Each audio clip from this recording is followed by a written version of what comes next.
Okay, very good, Jim, on all that. Well, at Cerritos, we were part of the adult education department, and yes, our students paid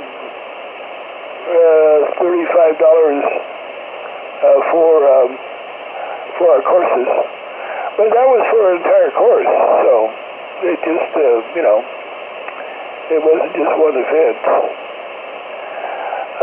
Good morning, Tom, WA6 USA.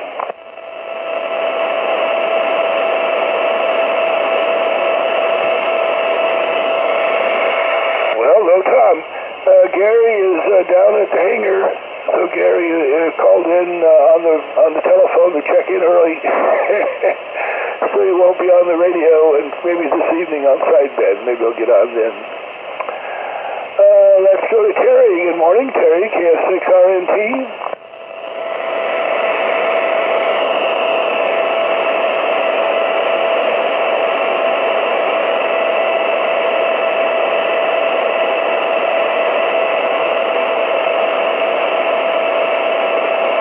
Okay, Terry, we'll catch you on sideband then. If you want to go, we'll catch you on sideband this evening.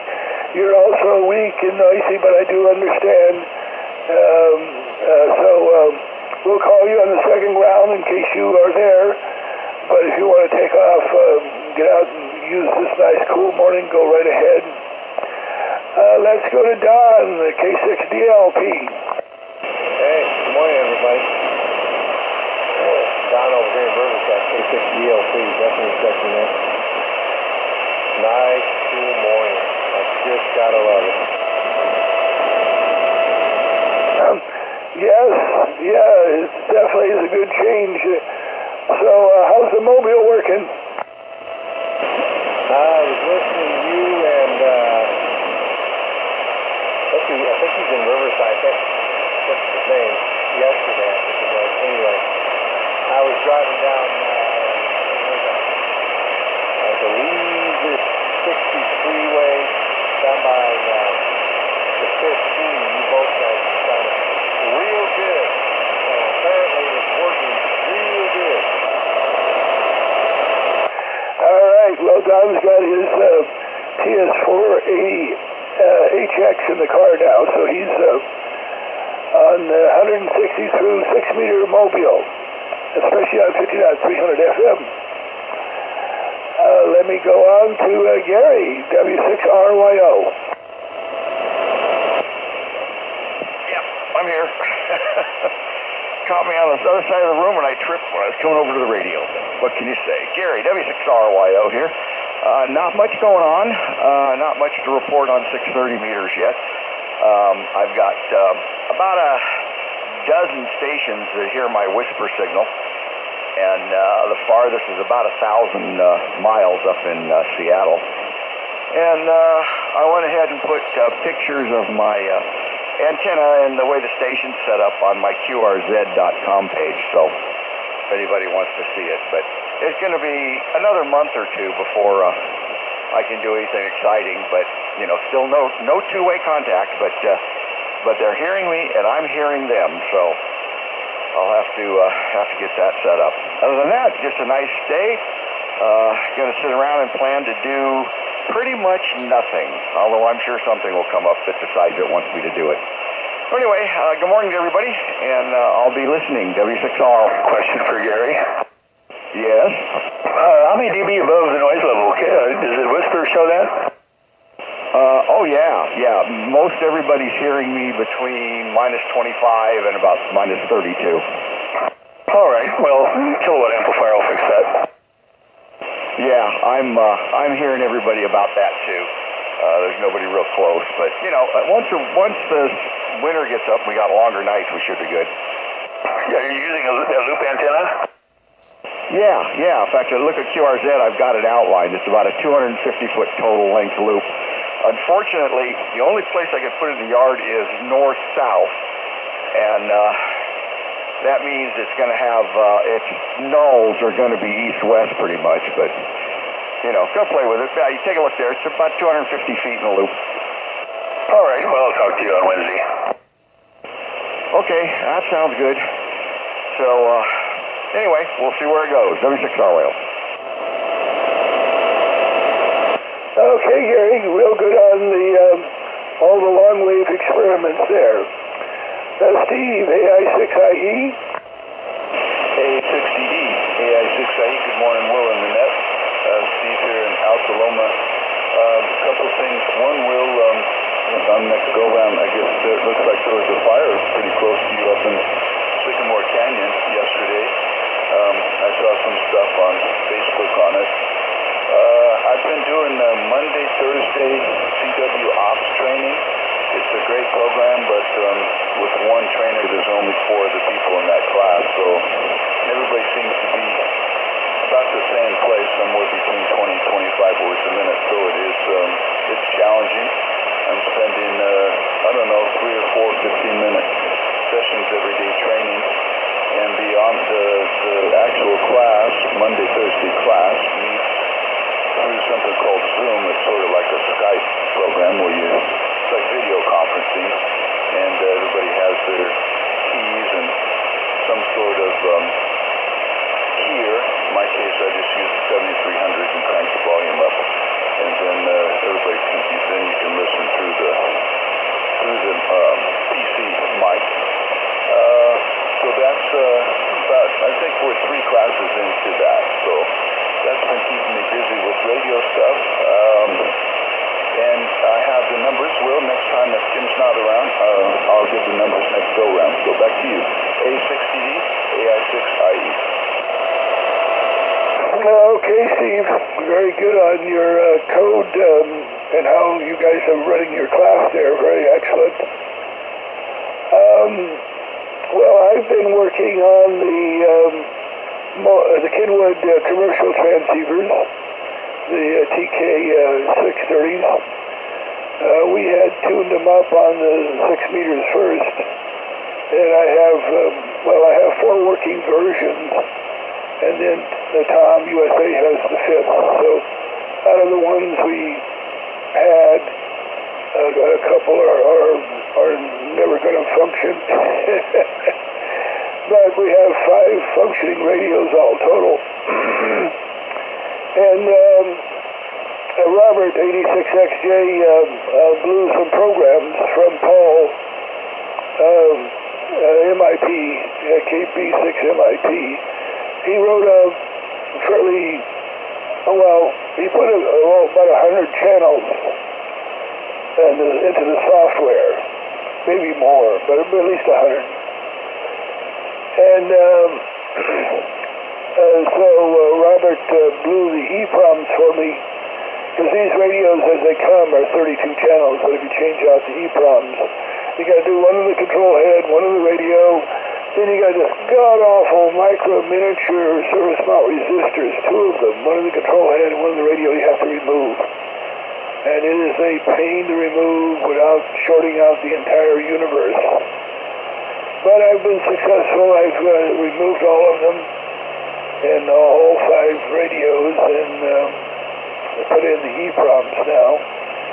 So we got them working. So I told John, KM6YLK, that one was available for him now. So anybody else that would really want to put a mobile radio in, let me know. Or you have some neophyte that you can get here on 50.300 FM. These are Kenwoods that are land mobile units. They're fairly big, like an extended cigar box. And they do put out 100 watts, and they will have 100 to 120 channels in them. Robert is working on the software where we will ultimately expand them to the entire 160 channels. And in the meantime, Robert is also working on the next generation up radio, which takes a lot more work actually, which is the TK690H. It's also a 100 watt plus radio, also has 160 channels, but it has features like you can surf through, if you're on a particular channel, you can punch in some 16 different PLs to see which one you want to work. It needs to work, besides having them programmed in. So it has some features like that. And eventually, you may have those available for sale.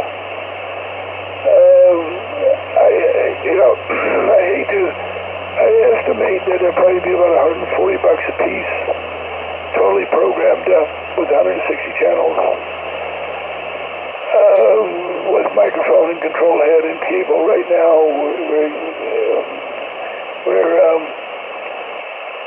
we've got radios, but the control heads and cables and microphones are more difficult to come by. So those may be available for somebody who wants to put a little money into something that's a little more modern. The other ones are fairly modern too. The 630s are from the 1990s to the year 2000. The 690s are from 2000 to about 2010. Vintage Kenwood land mobile radios. Any questions on that, Steve? And then I'll move on here. No, it sounds interesting. Well, I'm looking at, I just looked it up on the web here, the TK690, 790, 890. They listed high-powered public safety radio, mobile radio, and the bands. It looks like they, well, in terms of frequencies, the thing I'm looking at says there's 29.5 to 37 megs, 35 to 43, and then 39 to 50. So I guess that 6 meters basically looks like it's above 10 meter, right? Yeah, it's many land mobile radios historically break what they call low bands into 3 segments. Low bands is from 30 to 50 megs. So the radios will be produced that will cover, like 30 to 35, and then it will be produced the same radio but with different circuitry in to cover 35 to 45, and another will be produced to cover 45 to 50. And obviously you want the high band one to move into HF, and it actually has an H on it.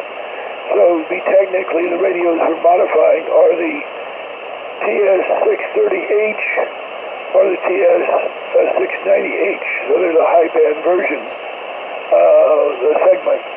So it makes it easier. You still have to do some VCO modifications, but the rest of the radio and the low pass and everything pretty well covers all the way up to 54 megs when you do all that. Go ahead. Yeah, well, I'll keep following that, Will. I'm interested. I might be one of your first customers there. That looks like something I could put on the truck. Oh, yeah. Yeah, you can put it in the truck. The remote control head is a little more difficult to come by, but they can be available as well. If you want to, stash it under the seat or something and put a little control head up front, they come off. Or you can mount the whole thing off. You'll have to mount a separate speaker. And that's about it. Go ahead. Yeah, the one I'm looking at, I think it's a TK690. The mic connector looks like is that a Kenwood hybrid or something? It's like a modern Canon plug. It's a weird plug. It has a bolt that screws it down, and there's no way it's going to come loose. It has multiple pins, and so it's through that microphone plug that you can actually clone the radios and program it. Go ahead. Okay, yeah, I haven't seen anything like that. It looks like 12 pins, something like that, and it's a semi-star configuration, I guess. So it's just a weird looking thing. So these radios, what do you do for mics? Oh, well, we're going to get mics. We're going to get mics. It's just that we gotta to get 20 mics. We have to pay $200. That's the drawback. But we're probably going to buy mics. Go ahead. Okay. Well, I'll keep my eye out. Like I told you, I'm at San Bernardino Valley College now, and there's some. I'm getting familiar with how things work. My boss asked me to write a curriculum for FPGA, introductory to FPGA class. So I think that maybe there's maybe that would like to fire under some of these students too. So we'll keep in touch with. All right. So I'm sure everybody on the net is going to sleep. I'm going to send it back to you. A60D, AI6IE. Okay, Steve. Good morning, Kim. K6YYL. Just a second, Will. Okay, AA60D, K6YYL. Okay, I was making breakfast for everybody, so I had to run back here. I set my, just so everybody knows, I set my phone up here right now. I'm recording the 50.400 AM 6 meter net here. So I'm going to probably post it to YouTube. Depending on the quality. But anyway, hope everybody's doing well. AA60D, K6YYL. Oh, and by the way, the solar flex numbers are pretty good. Let's see, 0 sunspots. Solar flex index 74, the A is 7, and the K is 2. So things are improved a little bit, but still. Anyway, go ahead, Will. AA60D, K6YYL. All right, yeah, 74 is not too bad for the bottom of the cycle. Mark, AG6ZR.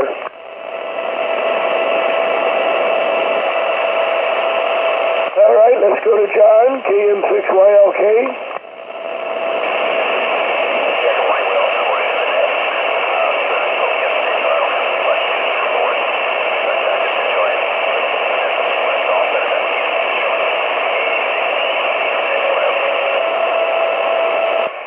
Okay, John. Let's go to N6RQW.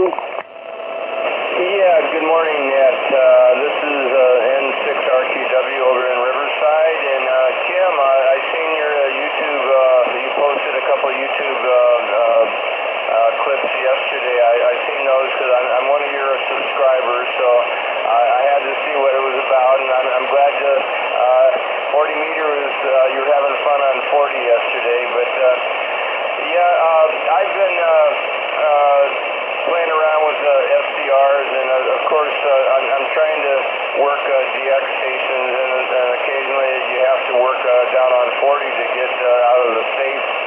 And yesterday I was tuned into a New Zealand receive station, SDR, and I was calling DX, and I came up, I could hear myself there, but nobody came back. And before I knew it, I was talking to someone in Colorado, and we had a QSO at 10 over back and forth, and of course somebody in New Zealand heard us, and he came on in. So occasionally when you don't think anybody's out there, there is somebody out there. You just have to get their attention. So I just wanted to throw that out there. And not much else to say, Will, and I clued you in on some of the other stuff I've been playing with on the SDR. So N6RQW, back to net control.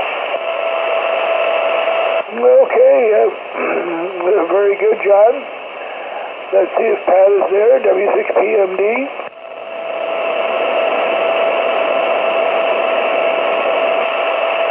Okay, let's go to John, KU6X. All right, everybody. John, KU6X here. I think I'm on. Don't see my signal here. Oh, it does. Must be working. Probably overloading the STR. I gotta switch over to a blank spot. Yeah, no, I don't have too much to report either. I vicariously bought my son-in-law a drone off of eBay, and so he's gonna get it up for his birthday. He's gonna get it up and running. He lives up in Hesperia, so he's gotta watch the winds up there. But these little drones are quite amazing. For $160, you can get a really it's a beginner's drone, but the thing does all kinds of stuff. It was recommended by one of the Gary knows Jack in one of our breakfast meetings we have on Wednesday mornings over here in Upland. So I'm hoping to get up there and watch him play with his drone once he gets a little bit more expertise at it. See, not a whole lot more going on here. Trying to figure. I've got quite a few projects. I may get back onto my high-powered transmitting tube pulse tube tester. I've got enough tubes now that people have actually run them in amplifiers, and they've got a power. The power they got out on it, so I'll be able to hopefully see what the correlation is between that and the peak current capability of the tube. So that's the program here for the next week. That's it, Will. AA6DD, KU6X. Okay, very good, John. Well, I'm working on one of the Chinese kits. I built mine up, but I told Tom that helped him build up his. Besides our Ubix 40-meter radios that Tom got going, and then of course I did the general coverage one as well, which I haven't got out to the swap meet yet, but I got to get it out there and show you guys, and I'll correlate it with you when we do it so that we can turn it on and stick an antenna on it or something. Anyway, there was a different Chinese company that made a QRP amplifier, and there's no heat sink. It's just all the parts and a circuit board. So there's no cabinet, no heat sink, no screws. But quite cheap.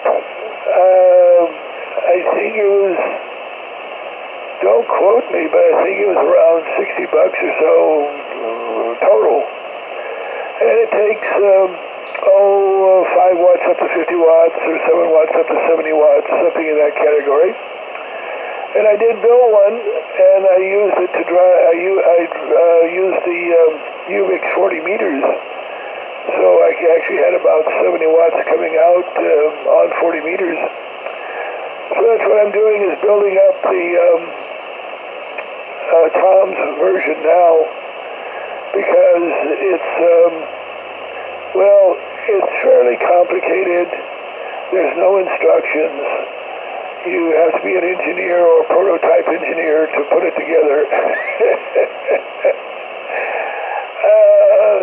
And the pieces of the board you have to break off to create your sideboards. On the ferrite cores, you have to build up the ferrite cores. And then I had to figure out the turns ratio and various things that are way beyond any normal kit requirement. But I was successful in the one, and so I'm redoing it. And I've got to drill holes. The best way to design it is you got to use a copper heat distribution plate, and then they go through the chassis and then into a heat sink, aluminum heat sink. And so that's what I've been doing this morning, is aligning all the holes and then threading the holes in the heat sink so it'll all fit together, sandwiched together. And anyway, that's where I was, seeing how the sandwiching was going to go just before net. So I'll probably get back to that there after net. Any questions on that, John, before I go up to Jim? No. How much power? What's the ultimate power output? 70 watts. Yeah, 70 watts. It's two TO 200 type packages. On both sides, push-pull devices. They're MOSFET devices. I forget exactly which ones they're using in there, but IRF 510s or something like that. Go ahead. How high does it go? Oh, goes to 30 megs with no problem whatsoever. Alrighty, that's very good. Does you have a filter on the output? No, you have to supply and put your own filtering in. All right. Well, sounds like a nice project for you there, Will. Go ahead. Yeah. Well, Tom, once like I say, it's a bit too much for Tom to do, and so I'm getting it going for him. He was doing the software stuff for these 630s, and so I kind of do the hardware part of it of various projects, so we all work together. But stuff out like that is out there, but you got, like I say, it's not a beginner's kit.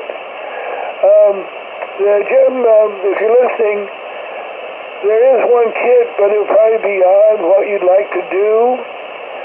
But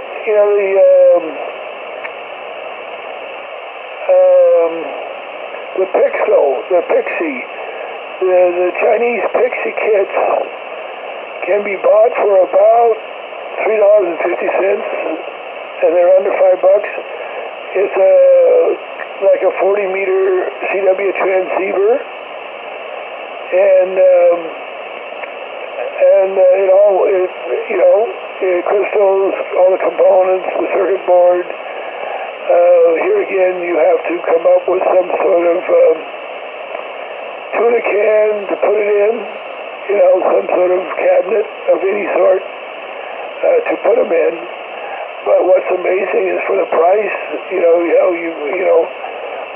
to get all the components. Of course, it's just an oscillator and then a mixer oscillator and then the 386 audio amplifier that makes up the entire little CW transceiver.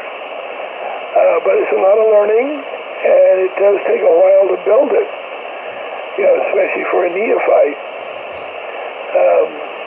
So I would estimate you would have to have it all set up and have either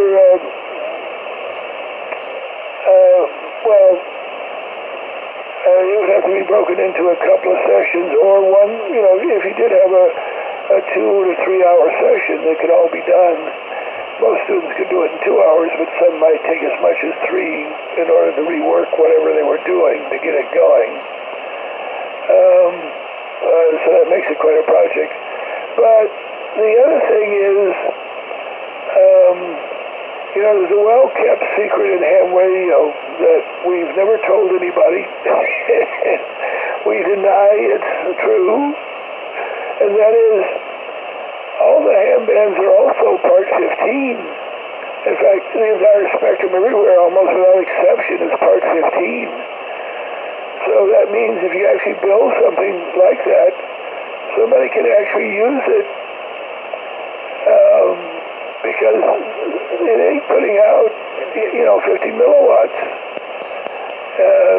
So it's actually legal for anybody to use, get on 40 meters. You're only going to get across the street, but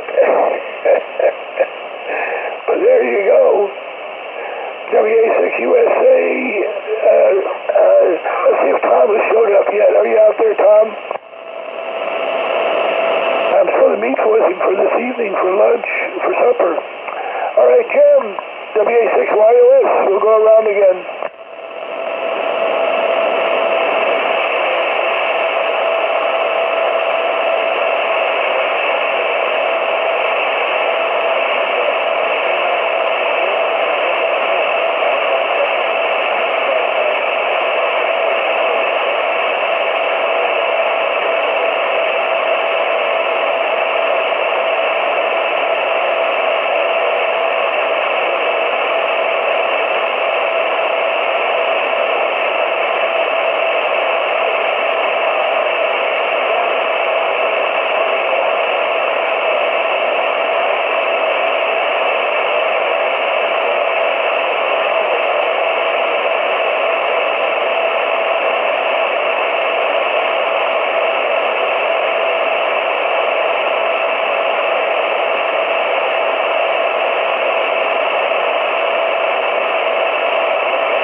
frequencies that the capacitor is passing the ground, which means you don't see the feedback there. Which means you're either going to end up with a huge high-pass filter or a huge low-pass filter. But we'll have John tell us which. KU6X. Well, I'm not sure about all that. Is the positive side connected to ground on that, Jim, or is it missing and running off a single supply with it? Grounds, let me say the plus side going to a voltage divider or something to set the Q point.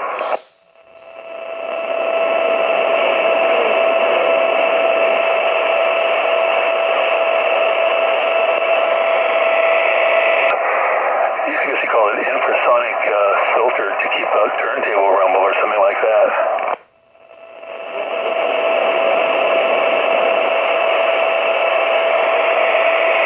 Turned on K6DLP. Yeah, well, I'm just listening on some radio. Trying to, some of these older radios have a structure jack on the back, and you can put mic audio and flat audio in it. But for some reason, these radios are flat audio doesn't work. So I'm tasking myself this morning trying to figure this out, why it don't work. Anyway, that's about it for me, K6DLP. Okay, Don. Can't help you. I don't have the faintest. Gary, W6RYO. Yep, I'm still out here. Haven't fallen asleep yet or anything else. Yeah, sounds like you're running up against Murphy's Law there. I'm sorry. My brain just went blank. Anyway, the only problem I have with Murphy's Law is it says anything that can go wrong will. I disagree with the can go wrong. Anything will go wrong. Anyway, that's it for me. Going to piddle around here today. I don't know. I might do something, but I'll be busy all day, and I have no idea what it's going to be. So, talk to everybody later, and John, we'll see you Wednesday, and hope everybody stays healthy. I'm going back to bed. I can't even talk today. Healthy, and all of that stuff. So, back to you, Will. AA6DD, W6RYO. Okay, very good, Gary, on all that. Steve, AI6IE. A60D, AI6IE. I'm sort of celebrating this morning. It's one of the first times in many months when my little weather station here says that the temperature indoors is actually higher than the temperature outdoors. So we have the house open, whole house fan on, and just enjoying the cool. So send it back to you, Will. AA6DD, AI6IE. Okay, well, let's see how the recording is coming there, Kim. K6YYL. Okay, very good. Well, yeah, it's really nice weather here for sure. I mean, I don't know what the temperature is outside right now, but very nice. I don't know, maybe 75. And, you know, woke up to some clouds this morning, so really happy to have this wonderful weather for a change instead of, you know, very hot. So AA6DD, K6YYL. Okay, Kim, on that. John, KM6YLK.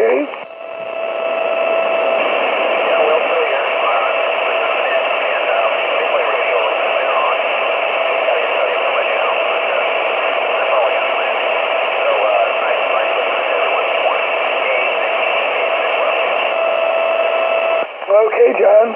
Well, listening to the net, you're studying for your extra as well as your general. Hi. Just by listening to everybody. John, N6RQW.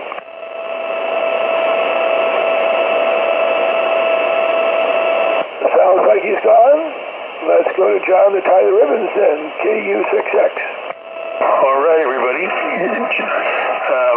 Interesting this morning, Sally came in around 7 o'clock and says, John, come out. It smells like a fire outside. And it was the strangest smell. I couldn't tell what it was.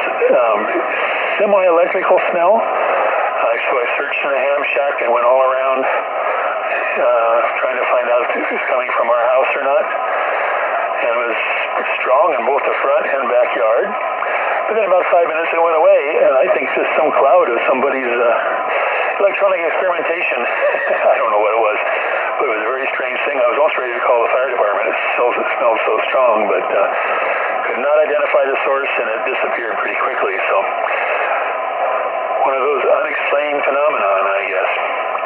Well, I think that's it for me, Will. AA6DDKU6X.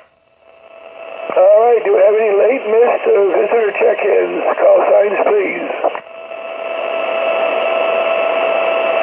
Hearing none, any comments or questions before we shut down the net? Hearing none, everybody enjoy the cool day, and we'll catch you next week. AA6DD clearing the AM roundtable and QSYing the 50.300 FM and squelching it up.